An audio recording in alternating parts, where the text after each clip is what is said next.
গরু বাছুর কেমনে পালবেন? ভাটি এলাকায় হাওর অঞ্চলে কুচুরি পানা কাটার একটা হিরিক লেগে গেছে অলরেডি।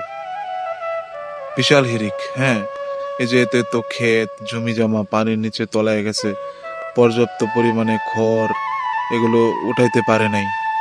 কারণ এগুলো তো বর্ষাকালে গরুর খাবার হিসেবে ব্যবহার হতো, কিন্তু এগুলো উঠানো না উঠাতে পারায় এখন এই কুচুরি পানা খাওয়ায়া গরুরে পালন করা লাগতেছে।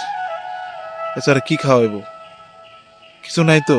এছাড়া খাওয়ানোর কিছুই নাই, কারণ ভাটি এলাকায় বর্ষাকালে সবকিছু ডুবায় যায়, কাঁচা ঘাস নাই, কাঁচা ঘাসের খুব অভাব, যার ফলে এই কুচুরি পানা খাওয়ায়া গরুরে রাখা লাগতেছে।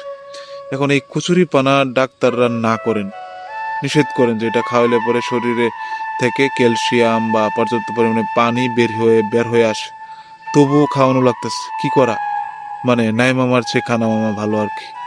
হাহারে অভাগার কপাল, এই খুচুরি পানা দিয়ে এখন গরু পালন করা লাগতেছে।